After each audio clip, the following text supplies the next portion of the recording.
Hi, welcome to Dr. Joe Academy reading and writing class. Before we get started, just to make sure you could hear me, as well as give me a second. I don't think I shared my screen yet.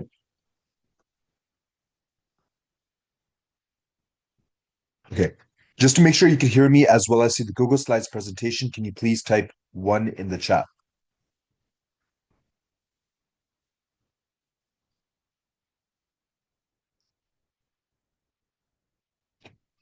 Okay, great. Thank you for confirming, and I'm going to go ahead and send in the link so everyone can join into the Google Slides. Today's class, we're focusing on the topic of meaning and suffering. And the text we'll be focusing on is Man's Search for Meaning by Viktor Frankl, written in 1946. He who has a why to live can bear almost anyhow. This quote is from Friedrich Nietzsche, quoted by Viktor Frankl. So suffering is unavoidable. It's something that everyone as a human being has to endure, right? No matter what age you are, everyone I wouldn't just say some point, everyone at some points, right? So more than one point in your life, you're going to have to endure suffering. This can be loss, pain, and circumstances beyond our control. So the question Franco asks is not how to avoid suffering, but what we do with it, whether it destroys us or becomes the source of our deepest meaning. In a world that constantly tells us to pursue happiness, Franco argues we are asking the wrong question. Meaning does not mean not having happiness, because meaning is the deepest human need, and meaning can be found even in the worst conditions imaginable. So we're going to be reading select passages from Man's Search for Meaning, which is Viktor Frankl's account of surviving 4 Nazi concentration camps and a psychological theory he built from that experience, logotherapy. And some big questions I want everyone to keep in the back of their mind is, can suffering ever have meaning? Is it possible to choose your attitude when you cannot choose your circumstances? And what does it mean to live a meaningful life rather than merely a comfortable one? All right, so here are some key concepts in the text. We'll start off with logotherapy, Frankel's school of psychotherapy. The central idea is that meaning is the primary motivating force in human life. Without it, people fall into what Frankel calls an existential vacuum, emptiness, boredom, and despair. And Russell, I see that you joined in as well. Let me go ahead and resend in the link. All right, going back to the key concepts, the next one is the last freedom. Even in conditions of total physical imprisonment, one freedom remains, the freedom to choose your attitude toward your suffering. This is, for Frankel, the essentially human capacity. The existential vacuum. The experience of inner emptiness that Frankel argues is widespread in modern life, not caused by suffering, but by meaninglessness, the feeling that nothing you do or experience matters. Tragic optimism. Frankel's term for the ability to say yes to life despite its pain, guilt, and transience.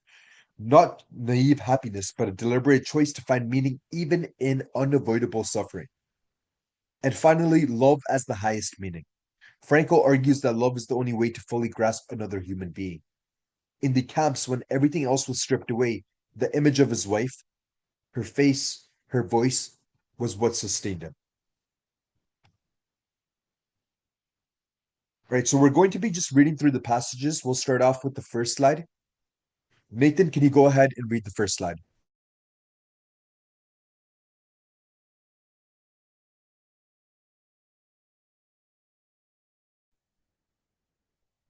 Everything can be taken from a man, but one thing. We who lived in concentration camps can remember the men who walked through the huts confronting others, giving away their last piece of bread. They may have been few in number, but they offer sufficient proof that everything can be taken from man but one thing. The last of human freedoms to choose one's attitude in any given set of circumstances, to choose one's own way. There are always choices to make. Every day, every hour, offer the opportunity to make a decision A decision which determined whether you would or would not submit those powers, which threatened to rob you of your very self, your inner freedom, which determined whether or not you would become the plaything of circumstance, renouncing freedom and dignity that become molded into the form of the typical prisoner. Dostoevsky said once, there was one thing that I dread, not to be worthy of my sufferings. These words frequently come to my mind after I became acquainted with those Mars whose behavior in the camp, whose suffering and death bore witness to the fact that the last inner freedom cannot be lost.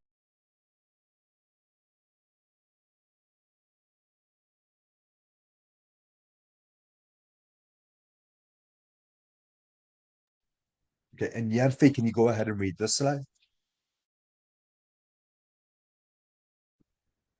The salvation of man is through love and in love. As the inner life of the prisoner tended to become more intense, he also experienced the beauty of art and nature as never before. Under their influence, he sometimes even forgot his own frightful circumstances. If someone had seen our faces on the journey from Oscuous to a Bavarian camp, as we beheld the mountains of Salzburg with their summits glowing in the sunset, he never could have believed that those were the faces of men who had given up all hope of love and liberty. Despite that factor, or maybe because of it, we were carried away by nature's beauty, which we had missed for so long. A thought transfixed me for the first time in my life. I saw the truth as it set into song by so many poets, proclaimed as the final wisdom by so many thinkers. The truth that love is the ultimate and the highest goal to which man can aspire. Then I grasped the meaning of the greatest secret that human poetry and human thought and belief have to impart. The salvation of man is through love and in love. I understood how a man who has nothing left in this world may still know bliss, be it only for a brief moment, in the contemplation of his beloved.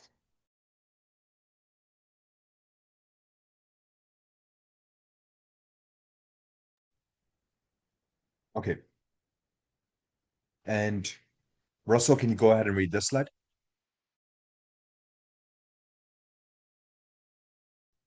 We must not we must never forget that we may also find meaning in life even when confronted with a hopeless situation.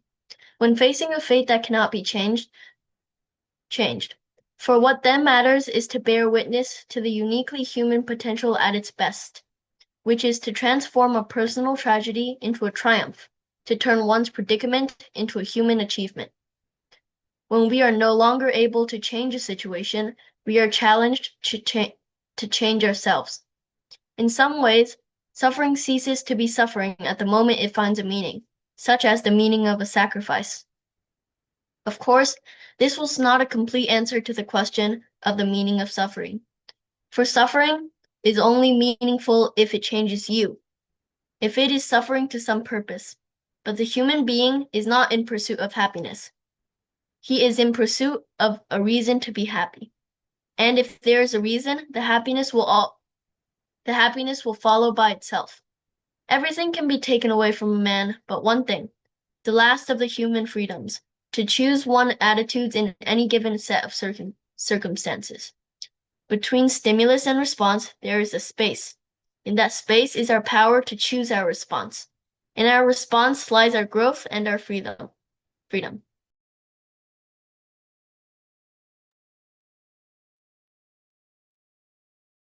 Okay. And here, Frankel says suffering ceases to be suffering when it finds a meaning. I want everyone to think about if that is true.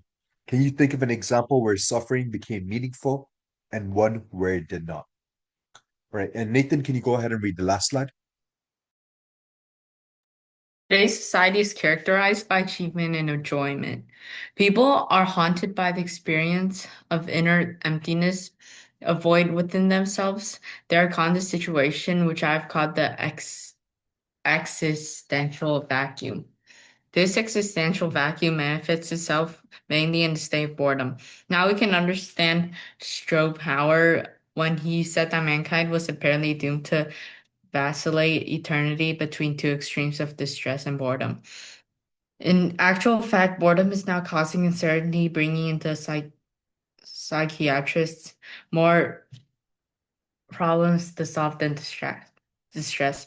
These problems are growing increasingly crucial for progressive automation will probably lead to an enormous increase in the leisure hours available to the average worker.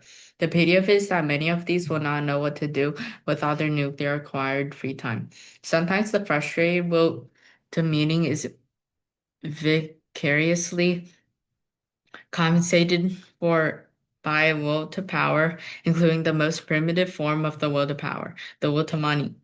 In other cases, the place of frustrated will to meaning is taken by the will to pleasure. That is why existential frustration often results in sexual compensation.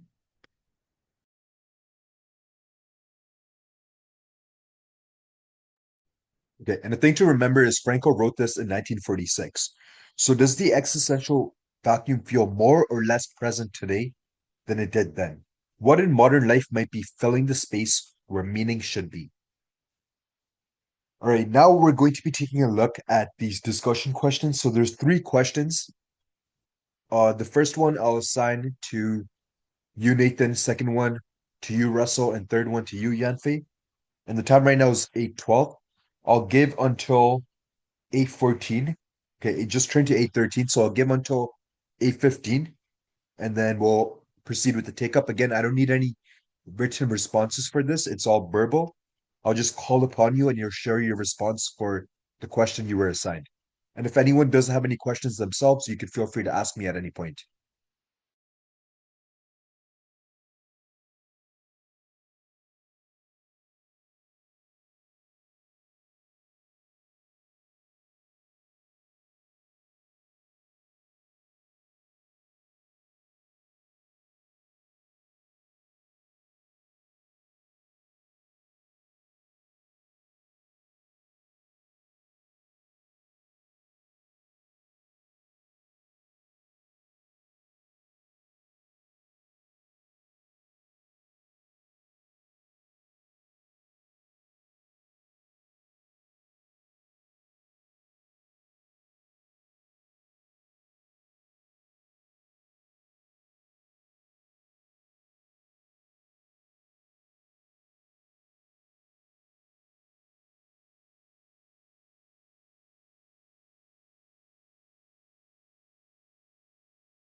Okay.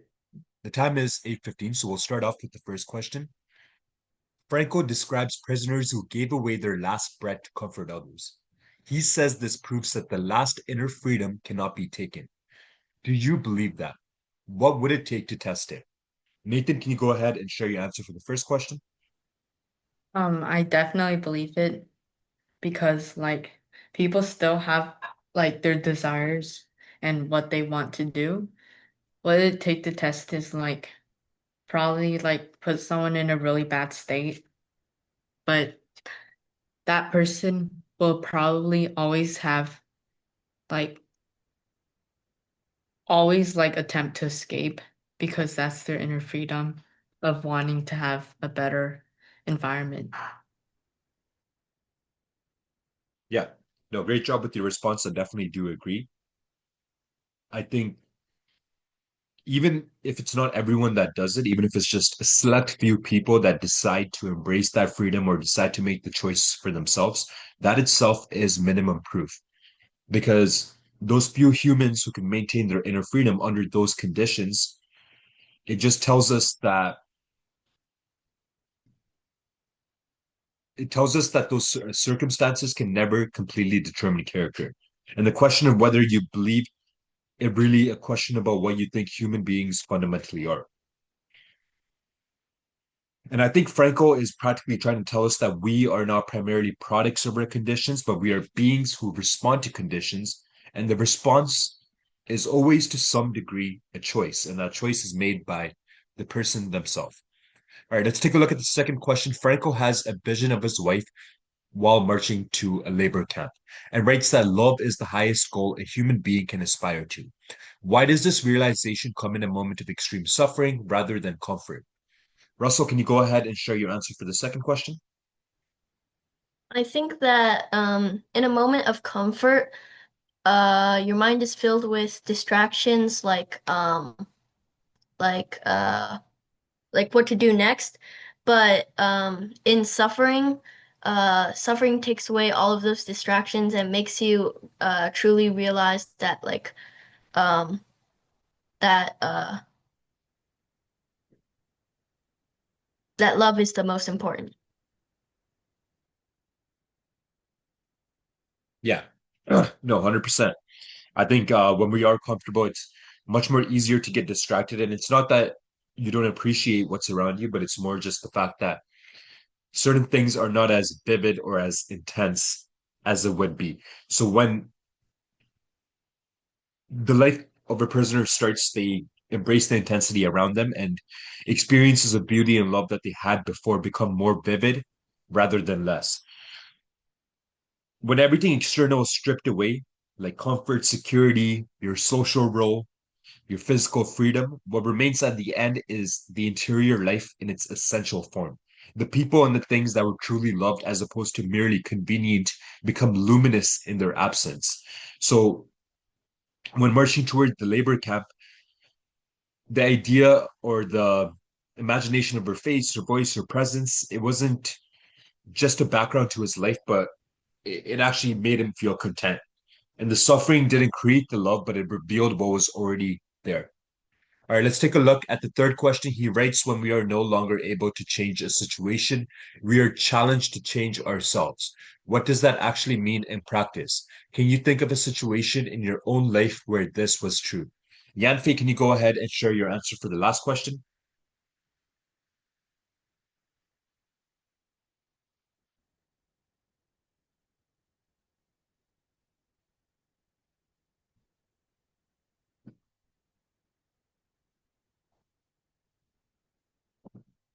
Yanfei, can you please go ahead and share your answer for the last question?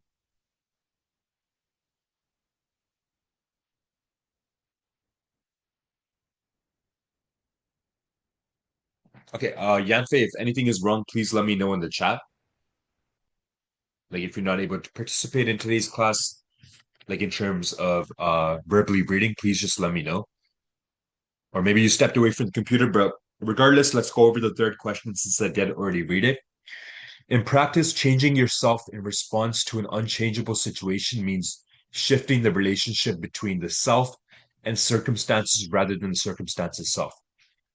It means moving from the question, how do I make this stop, to the question, who do I need to become in order to live with this?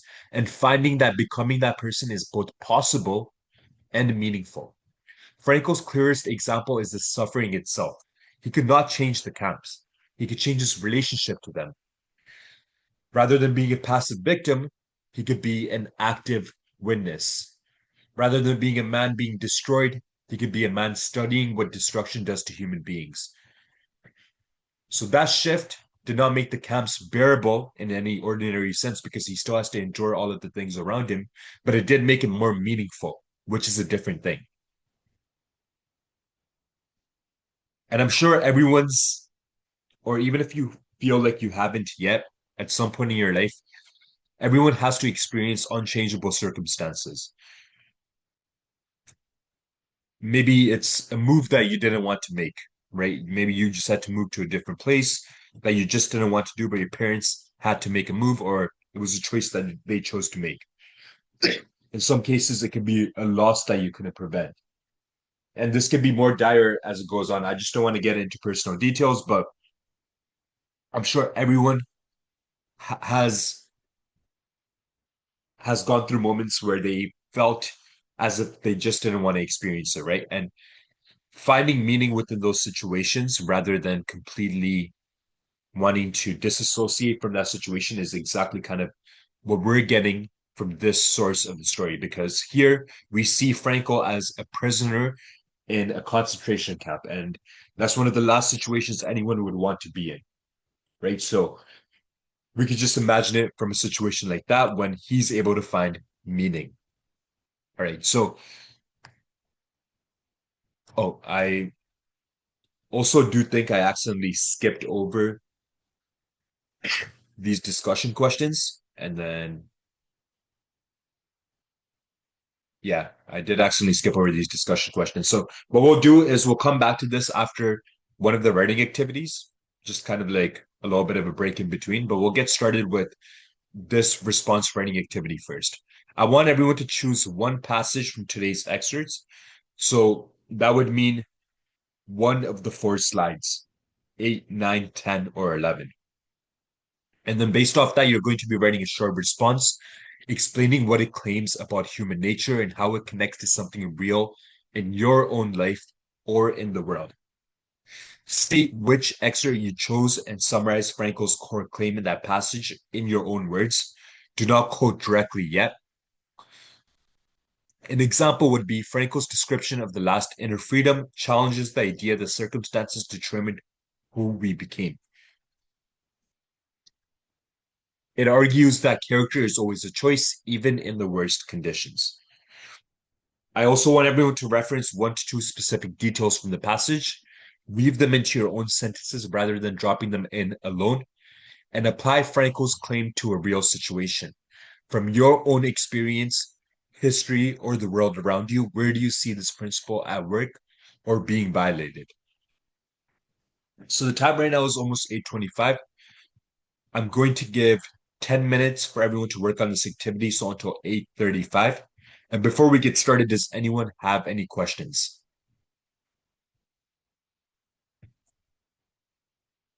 All right, if anyone does have any questions, feel free to ask me. And Yanfei, I'm going to go ahead and also make a slide for you over here. So you can either write your responses on the slide or send them into the chat.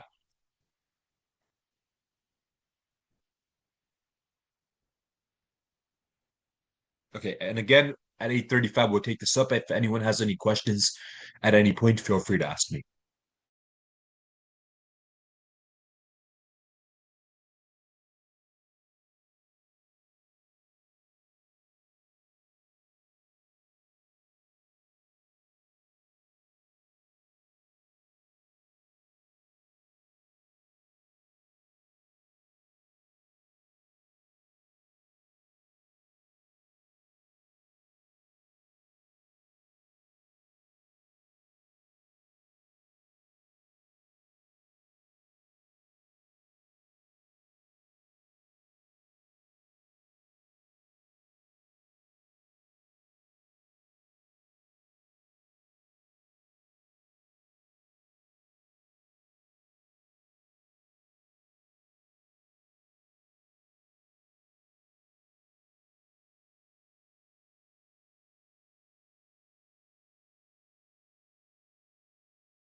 Okay, just wanted to give a reminder that in 3 minutes we will be taking up this activity.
Okay, Nathan, can you go ahead and read your response?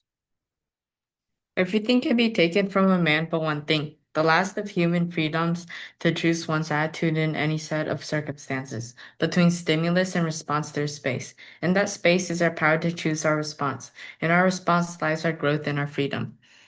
This shows that we have the mental freedom of desire. Even the people at the camp who were put under so much pressure were able to have their senses. For example, at school, there's a lot of summer homework. Extracurriculars give more work, but you still have our minds. We are able to enjoy life still, same with the people at the camp.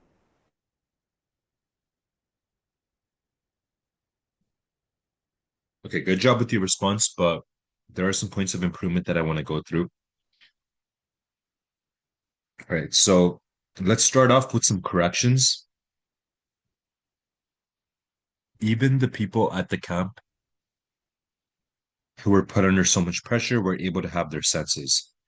Have their senses is a big phrase and it doesn't reflect Franco's argument, right? So instead we could change, okay, well, leave it up to this portion, then we'll cross it out over here. And instead we could write who had everything taken from them were able to retain their inner response to their circumstances, right? And I'm going to write over here, have their senses is vague and doesn't reflect Frankel's argument.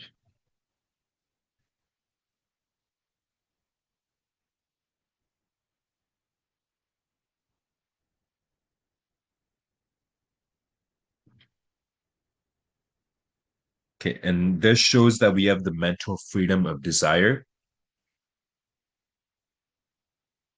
Again, same thing. The phrase mental freedom of desire it's not a real phrase and it doesn't reflect Frankel's argument, right? So instead we could remove this or yeah, we'll remove it up to here.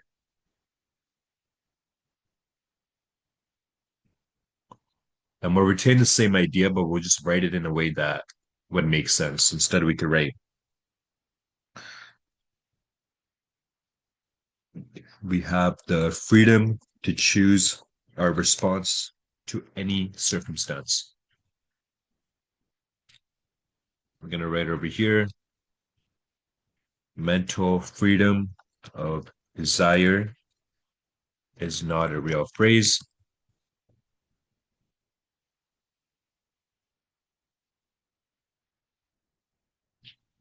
And doesn't reflect Frankel's argument.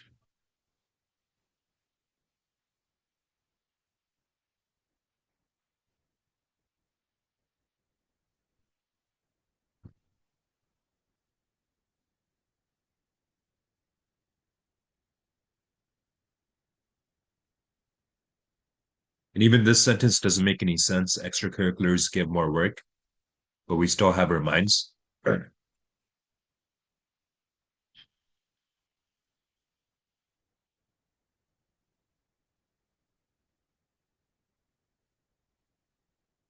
And even the last sentence, same thing. So I'm just going to cross these out. Since we did already rewrite some sentences together, I'm going to leave or give you the opportunity to go over and correct those sentences. It's important to reread your work because a lot of these sentences don't make any sense at all. And that's why we're completely removing them. So I'm sure you could retain the same ideas and rewrite the sentences. For example, the second last sentence, you could write, despite added pressure from extracurriculars, we still retain the freedom to choose how we respond to it. Or the very last sentence, instead, you could write, in the same way, Frankel argues that prisoners could still choose their attitude toward their suffering, even when everything else was gone, right? So your sentences have to logically make sense, like grammatically, logically, there has to be some type of correlation. And a lot of the sentences here feel like the ideas just don't make sense. All right, so let me write over here. There are multiple unclear phrases. Make sure to read your work thoroughly and correct the last paragraph. Or, I'm sorry, I just meant to write correct the last paragraph. And I'm also going to write there is a major discrepancy, or there's a major difference between the first and second paragraph. Again, just leading me to believe that other tools might have been used to write that paragraph. So I'm going to write, make sure to only submit original work. Right. And Russell, can you go ahead and read your response?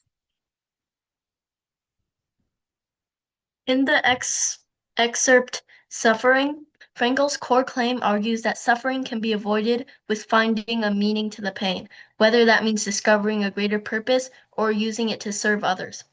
In his teachings, he conveys that people cannot control the hardships they have to deal with, but in the face of adversity, they can choose how they respond to this, and that gives the suffering value and purpose.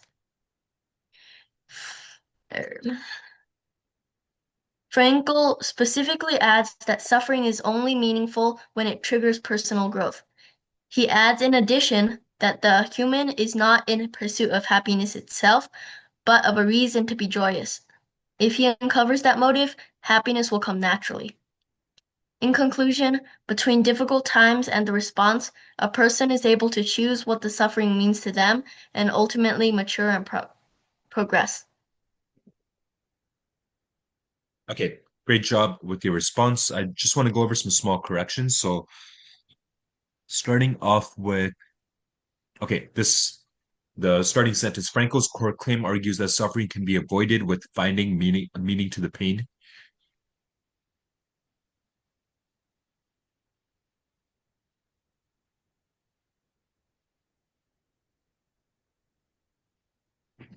Okay, I would just change a portion of the sentence because Frankel never says suffering can be avoided. So instead, we could write Frankel's core claim argues that suffering can be endured by finding meaning in the pain.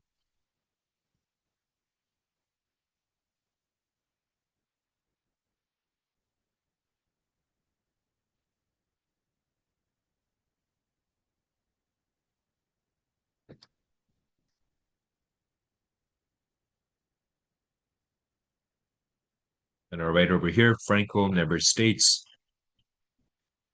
that pain can be avoided.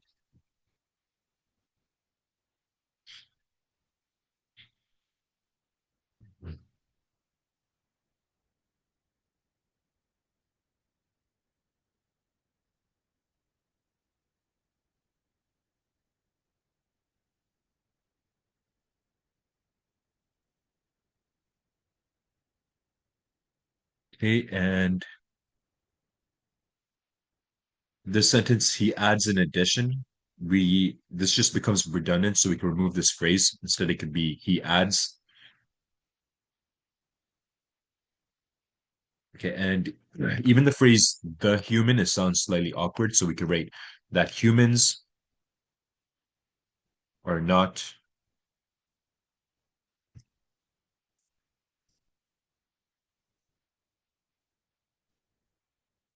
are not in the pursuit of happiness itself.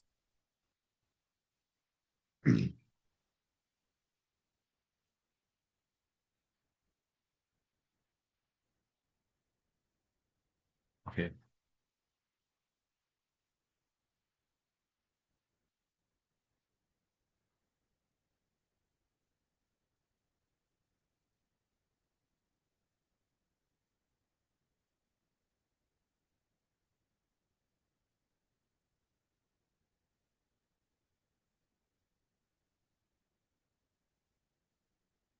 All right.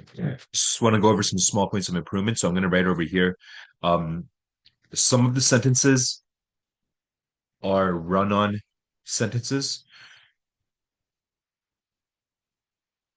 Avoid having unnecessarily long sentences and have a balance in paragraph structure. So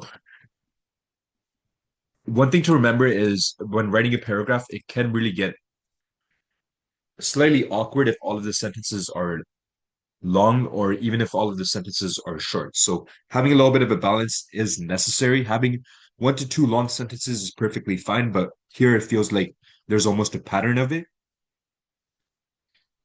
Okay, and I would also say, all right, so yeah, you're able to explain all of Frankel's ideas accurately, but you don't include any personal application anywhere, which is a part of the response. So I'm going to write over here, the activity asks for a real connection to your own life or the world. Include that example. Okay. Okay, and Yanfei, I'm not sure what's happening. You didn't let me know previously as well, and you only read for one of the activities. Can you please let me know if you're still here right now?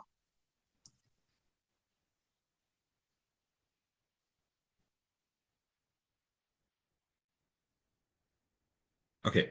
Um, Before we step into the argument writing, what we're going to do is go back to these 2 discussion questions just to kind of have a small little break. And then we're going to get into the 2 final writing activities, which is going to be an argument writing activity and a creative writing activity. All right. So I'm going to assign the first question to you, Nathan, second question to you, Russell, and third question to you, Yanfei. I'm not sure if you're going to participate. But in the off chance that you don't, we're just going to go through the first two questions. Right now, the time is 8:47. I'll give until 8:49. And at 8:49, I'm going to ask everyone to share their responses for their assigned questions.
Okay, Nathan, can you go ahead and share your answer for the first question?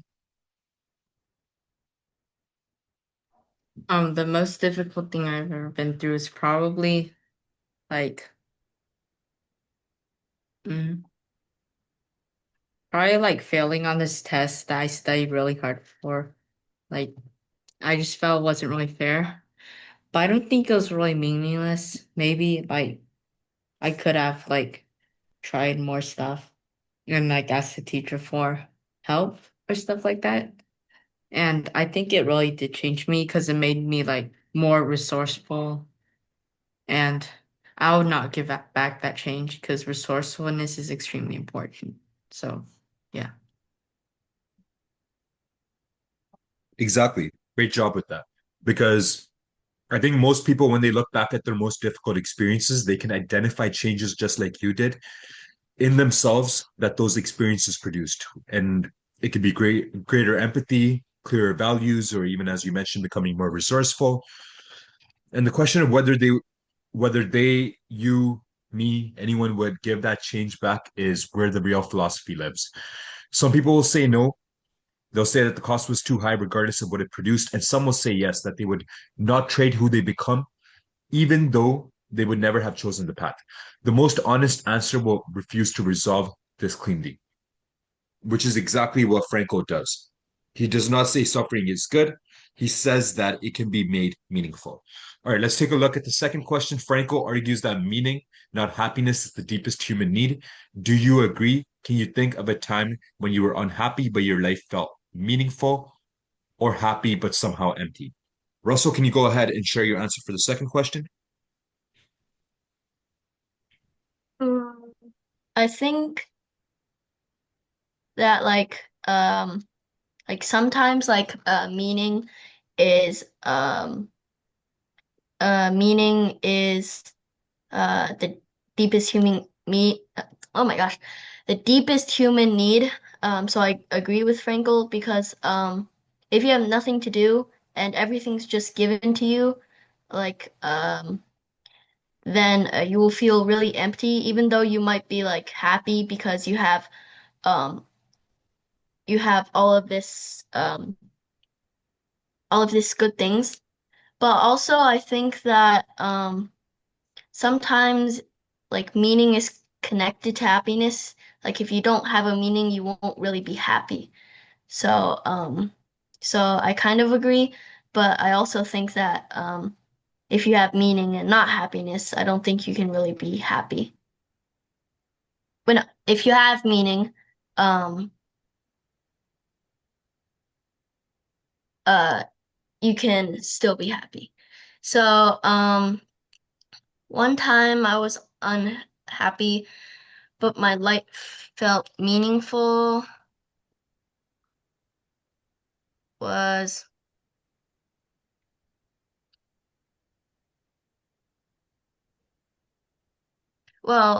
this one time my dad made me like study a lot for this test. So I guess I felt like my time was being used well because this was a very important test, but I was also kind of bored, so I wasn't happy. Yeah, no, for sure.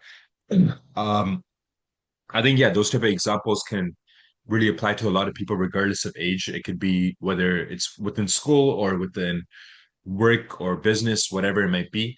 There are a lot of times where you may feel as if what you're doing is meaningful, where you're being resourceful, like it was mentioned earlier. So it almost feels as if everything is good, but at the same time, you might not feel happiness because there could be multitude of factors. It's never just something so simple as if you're not doing something you want to be doing. There's honestly a multitude of factors to whether you're happy doing something or whether you're not happy, right? So what we could really do is find a balance because I do agree with you. You can't really have happiness without some type of meaning. For you to truly be happy with something, right, for like real pleasure, not some quick rush that passes by. For real pleasure, you need to have a sense of meaning. It needs to feel as if you achieved something, or it needs to be something you longed for, or it just needs to make you feel fulfilled. And for you to truly be fulfilled, there needs to be a sense of meaning. But at the same time, if you are just looking for meaning in life, where you kind of observe and are simply distancing yourself and simply looking for meaning, not really caring for your feelings or how you feel, that itself can also lead to a disassociated life, right? Because you're constantly just searching for meaning without ever giving yourself the opportunity to live and experience life. So it's about finding that balance in between. You can't just ever go chase happiness and you can't only go chase meaning. But with meaning comes happiness, and with happiness comes the search for more meaning. All right. And last question before I read it. Yanfei, are you able to participate right now?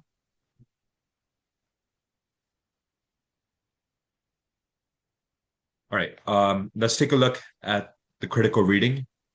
Oh, I'm sorry.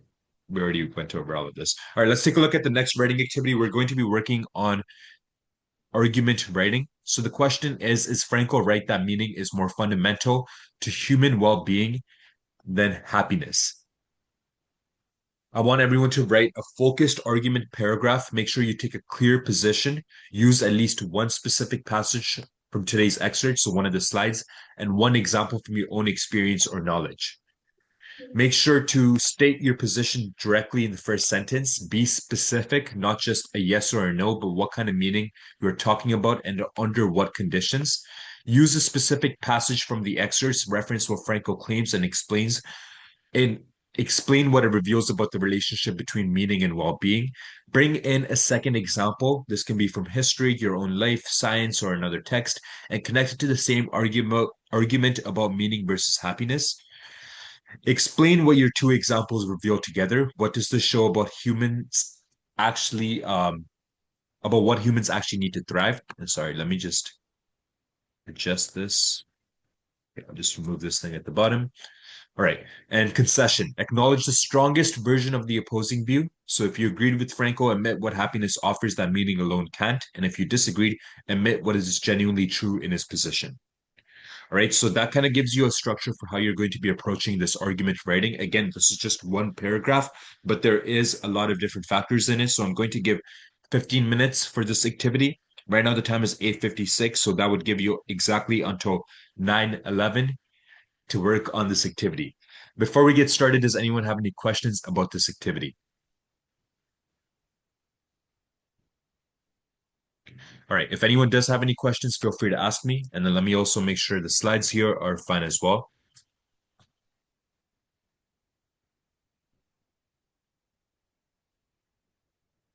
Okay. And Yanfei, I do really want you to try and participate in this activity.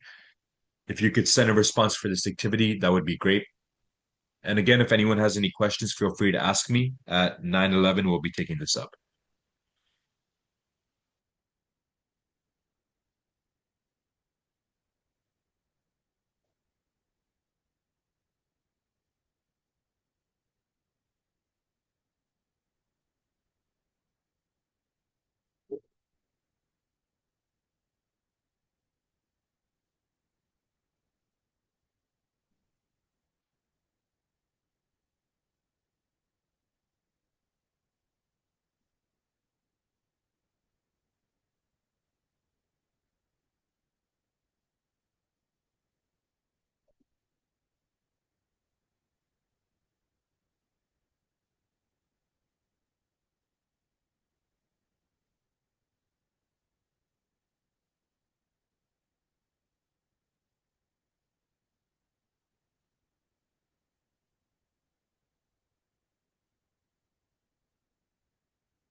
Okay, just wanted to give a reminder that in 4 minutes, we will be taking up this activity.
Okay, I'm just going to give 1 more minute for everyone to finish up with their responses.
Okay, Nathan, can you go ahead and read your response? I think that Frankel is wrong. Happiness is more important than meaning. What if you found meaning being tortured in a camp like the people in the story? They have found a lot of meaning, but they're not happy. Even if I don't find meaning, but I'm happy every day, life would be more joyful. Meaning can be very important, but happiness is more fundamental.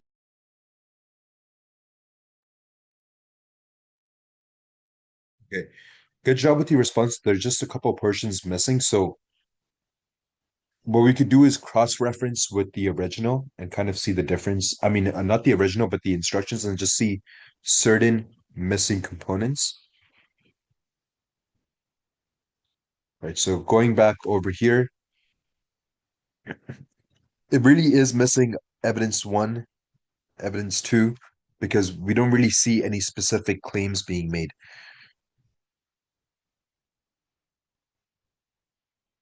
So even here, I'm just going to cross this out.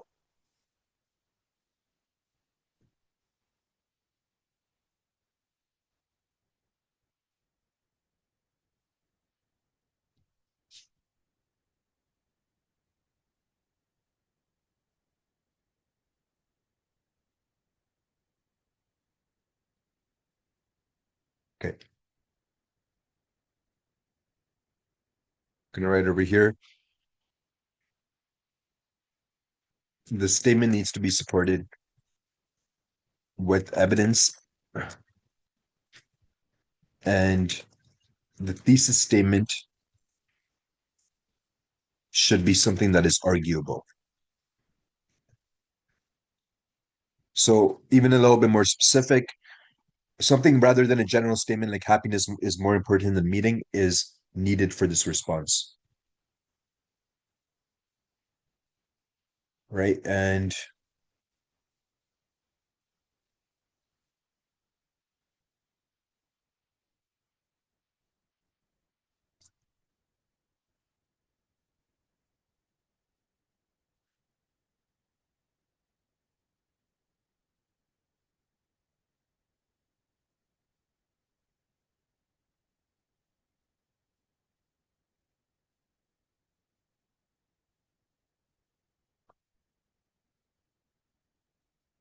okay, yeah, I'm just gonna go over into points of improvement, but I think what we see over here is ideas, but just ideas that don't have any correlation with each other. So there are too many ideas here and little to no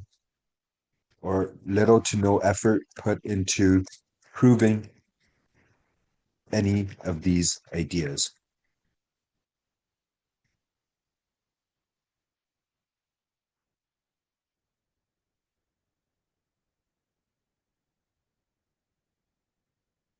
It's crucial that instructions are followed. No evidence was used, whether from the text or personal. Many of the sentences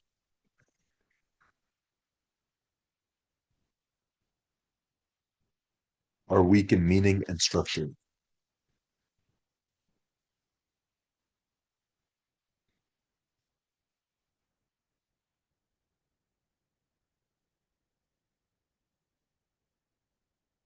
Like, honestly, okay, I'm gonna honestly even highlight this portion in red and even bold it, or I'll underline it, because it really does feel as if some of the ideas might make sense, but there's really no correlation between 3 sentences I've underlined. So I'm going to write that over here. There's no correlation between the 3 sentences that were underlined. Replace them with clear evidence along with reasoning. Okay.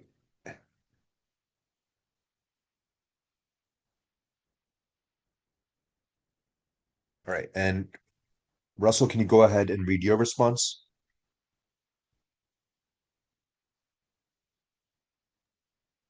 I don't agree with Frankel's claim in Man's Search for Meaning that discovering meaning, or in other words, finding a purpose to fulfill, is more important to the wellness of humans than happiness itself.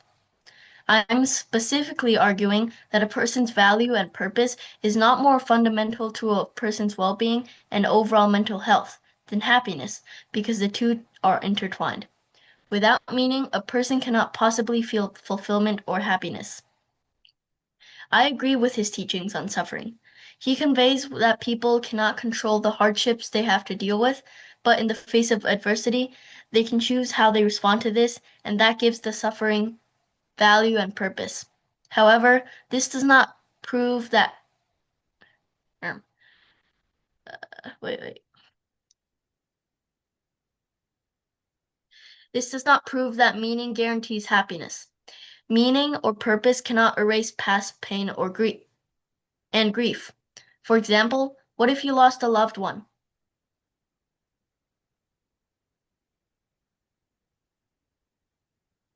You might still find meaning in your profession serving others, but that does not remove the suffering that the person has endured. I admit that Frankel's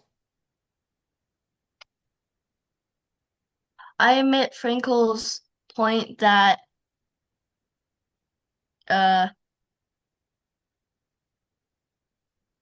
Okay, yeah, that's fine. Yeah. Good job with your response. And the only two mistakes I noticed you corrected along your way as you were reading. I do want to just include this point. The argument undercuts itself. You open by saying meaning and happiness are intertwined,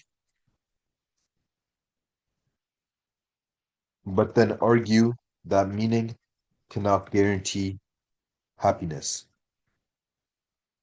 So I feel like just these 2 points kind of contradict each other. So maybe just removing certain sentences or being a little bit more specific would be helpful. So I'm going to write over here,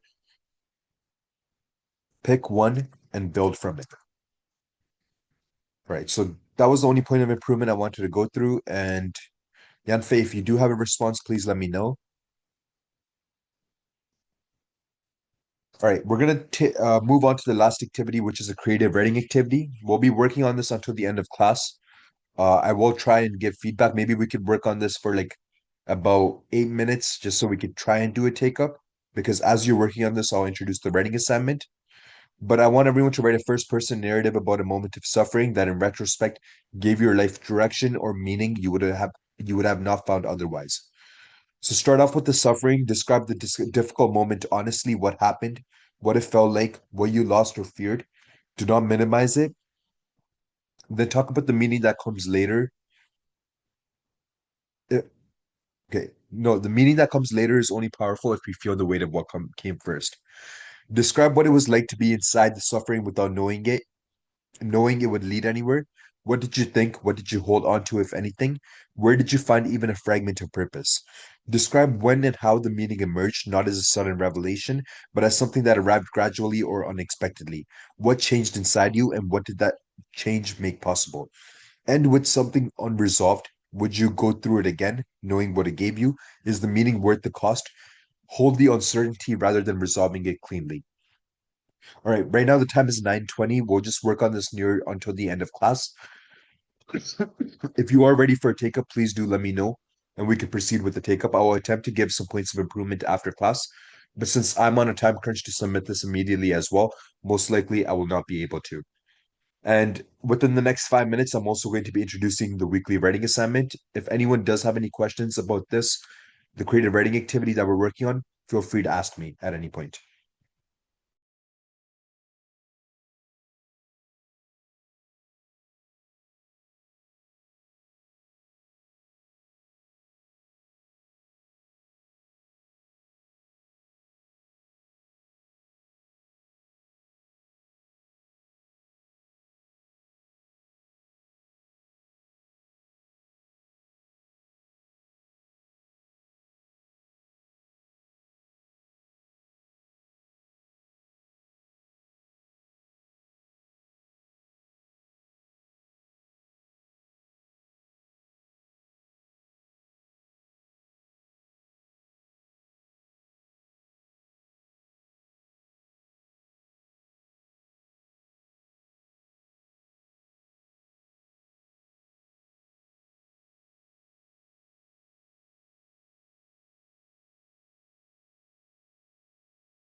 Okay, I'm going to go ahead and introduce the writing assignment. The title of the assignment is The Last Freedom, and it's practically taking the argument writing activity we worked on and turning it into a full persuasive essay. You're going to be arguing about Frankel's central claim of whether humans always retain the freedom to choose their attitude toward their circumstances, and whether this is genuinely true or whether it overestimates what is possible for most people under extreme conditions. Make sure to take a clear, arguable position in your opening paragraph. Engage with at least 2 passages from today's excerpts as evidence.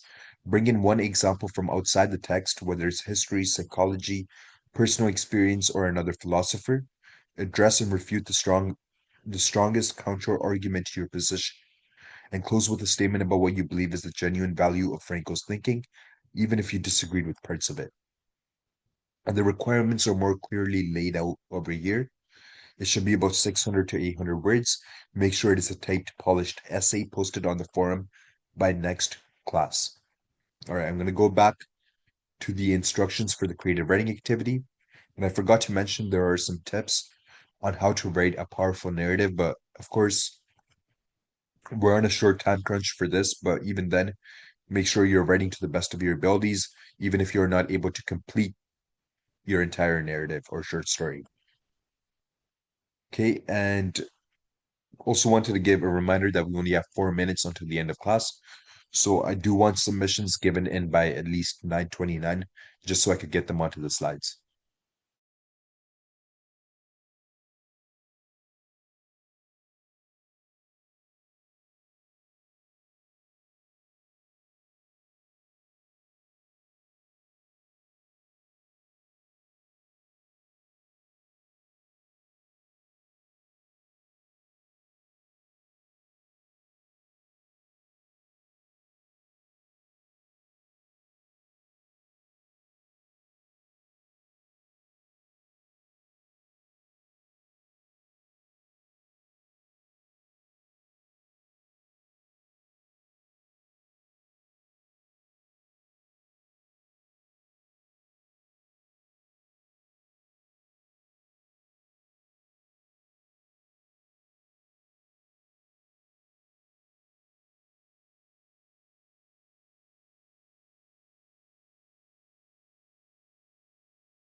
Okay, the time is 9:30. Can everyone please make sure the responses are on the slides or pasted? Yeah, onto the slides. I'm going to have to go ahead and end the class now. If anyone does have any questions about the homework or the writing assignment, feel free to let me know. Otherwise, I'm going to go ahead and dismiss the class. I hope everyone has a great week ahead of themselves.